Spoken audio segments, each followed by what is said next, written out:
Gandang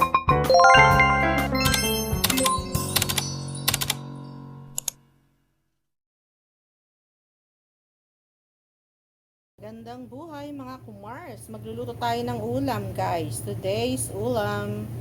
Ayan guys, magigisa lang tayo muna ha. Lalagyan lang natin ng konting oil. Yung ating kawali ay non-stick. Ayan.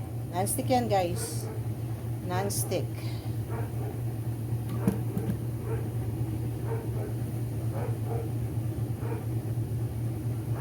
So painitin lang natin yung ating kawali bago natin ilagay yung ating sangkap na ating lulutuin.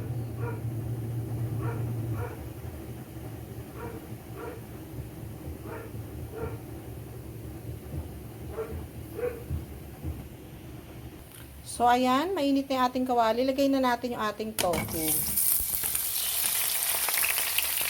So wala tayong meat today ha. Yan muna. Saka na tayong mag-meat. Yan. Piprito muna natin yung ating tofu. Yan muna ang uunahin natin.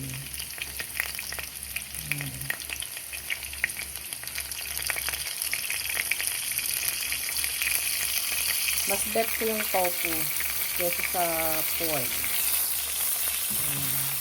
Mag-alam ko guys, pagandaan sa non-stick, hindi siya dumidikit, no? Pag hindi po non-stick yung ating ginamit, ay nako guys, dikit-dikit na agad yan. Nabili po itong aking kawaling ko sa isang size. Mura lang guys. Napakamura, very affordable. Kayang-kaya niyong bilihin. At take note, matagal yung magagamit. So ayan, tayo lang natin siyang konting brown.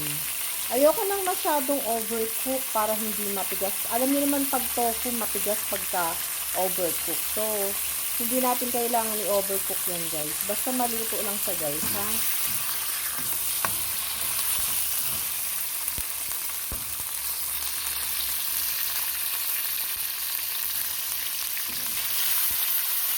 Ganyan lang guys. Ganyan lang guys ha. Napaka-healthy at napaka-yummy yung lulutuin natin for today's ulam mga kumars. Mga kumars, itry nyo lutuin to guys. Very affordable to guys. Pasok sa inyong budget kasi low budget lang to guys. Ayan, low budget. Medyo brown na oh.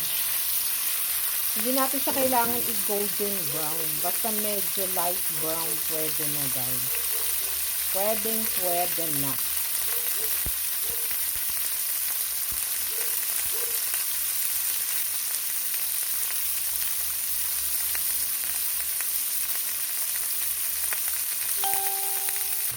So, ayan guys, hindi natin kailangan, sabi kong i-lutuin gusto na guys, para hindi dry. So, sa akin okay na yan. Depende sa inyo ha. Sa akin kasi okay na yan eh. Hindi ko kailangan mag-golden brown. Lalagay na natin yung ating bawang. Lagay na natin yung sabay yung sibuyas. Ayan.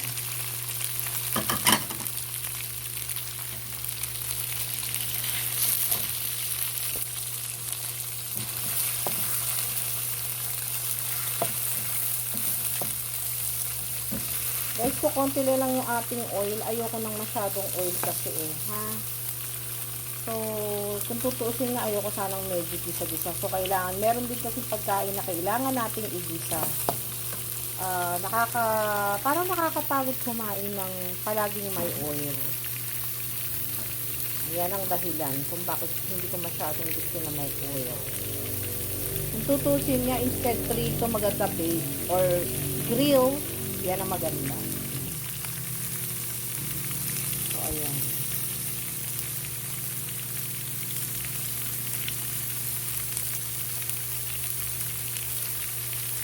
Yan pa lang yung ating niluluto. Napakabango na guys.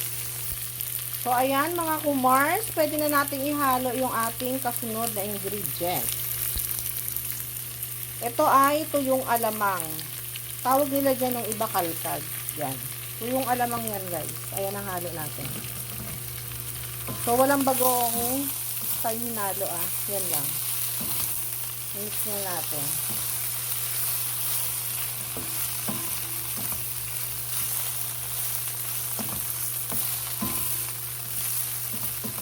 Alam nyo guys, sa pagluluto, pwedeng mag-eksperimento. So, ayan guys. Lagay naman natin yung ating oyster sauce.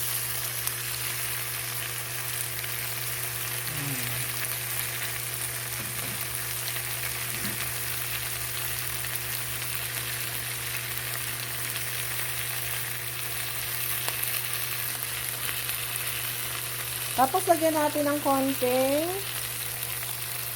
soy sauce. Konti lang. Ayan. Bango. Bango-bango, guys. Bango-bango.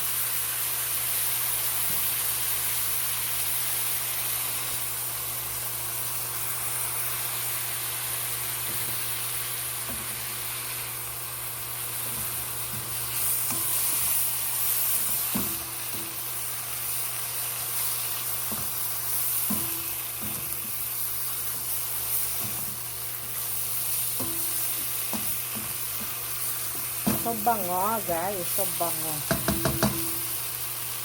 Bango. Lagyan natin, guys, ng water. Ayan, para may sabaw ng konti. Ayan. Depende sa inyo ha kung gaano karami. Lagyan na natin yung ating gulay. Ayan. Halo-halong gulay yan, guys. Mixed vegetables. Tatakpan na natin to, guys. So, ayan. Tatakpan natin.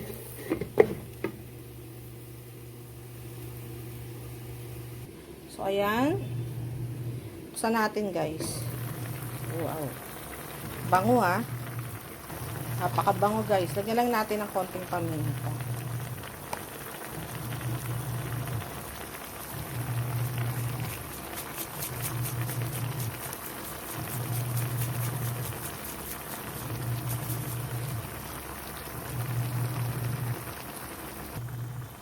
Ayan, guys. Luto na yung ating ginisang gulay or pakbet na no heat. Ayan. Ayan. Yan lang natin, guys. Ayan. Harap. So, ayan. Luto na yung ating pakbet mga kumars na napakayami na no meat. Ayan lang. That's it for today's video. Bye!